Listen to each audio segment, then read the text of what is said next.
కృప మీకు తోడై ఉండును గాక. అనేక మంది ఆత్మీయులు, విశ్వాసులు, అనేక మంది సేవకులు నన్ను అడుగుతున్నారు, బ్రదర్ మీరు ఫుల్ మినిస్ట్రీ చేస్తున్నారా? ఫుల్ సేవ చేస్తున్నారా?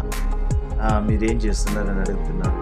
నేను డ్రైవర్గా పనిచేస్తున్నా, బస్సు తోలుతాను. డ్రైవర్గా పని చేసుకుంటూ ప్రభు సేవని చేసుకుంటూ ఉన్నాను.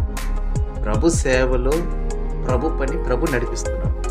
మరి నేను నా కుటుంబాన్ని పోషించుకోవడానికి నా పనిలో నేను సాగుతున్నాను. మరి రెండు ఈక్వలేషన్గా చేస్తూ ఉన్నామన్నమాట. దేవుడు నడిపిస్తున్నాడు. మరి మా కొరకు, మా పరిచర్య కొరకు, మా పని కొరకు ప్రార్థన చేస్తున్న ప్రతి ఒక్కరికి మీకు పేరు పేరున వందనాలు తెలుపుతున్నాను.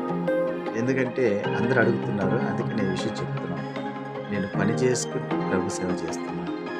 సేవ ప్లస్ పని.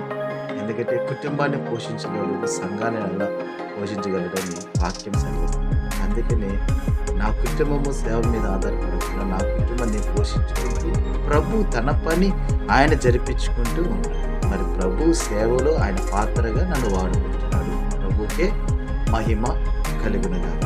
ఈ చిన్న స్క్రిప్ట్ చూడండి, కావాలంటే మీకోసం ప్రార్థించండి అందరూ మా కోసం. ప్రైజ్ లార్డ్ అందరికీ వందనాలు. బాగున్నారా? ఈరోజు డ్యూటీకి వచ్చేసాను. మరి మన బస్సులు ఏడున్నాయి చూడండి. డిపోలో గ్యారేజ్లో బస్సులు అన్నీ ఉన్నాయి. మరి మన బండి ఎక్కడ ఉంది? చెన్నై బండి. ఓకే, వచ్చేసాం. మన బండి ఈరోజు డ్యూటీ చెన్నై, తమిళనాడు పట్టణంకి తోలాలన్నమాట.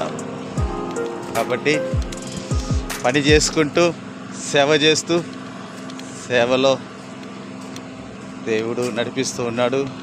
అది మీ అందరి యొక్క ప్రార్థన బలం. మనుషుల ద్వారా ఏమీ లేదు, దేవుని ఆత్మ ద్వారా మాత్రం నడిపించబడాలి. ఇదే వచ్చేసాం మన చెన్నై బండి.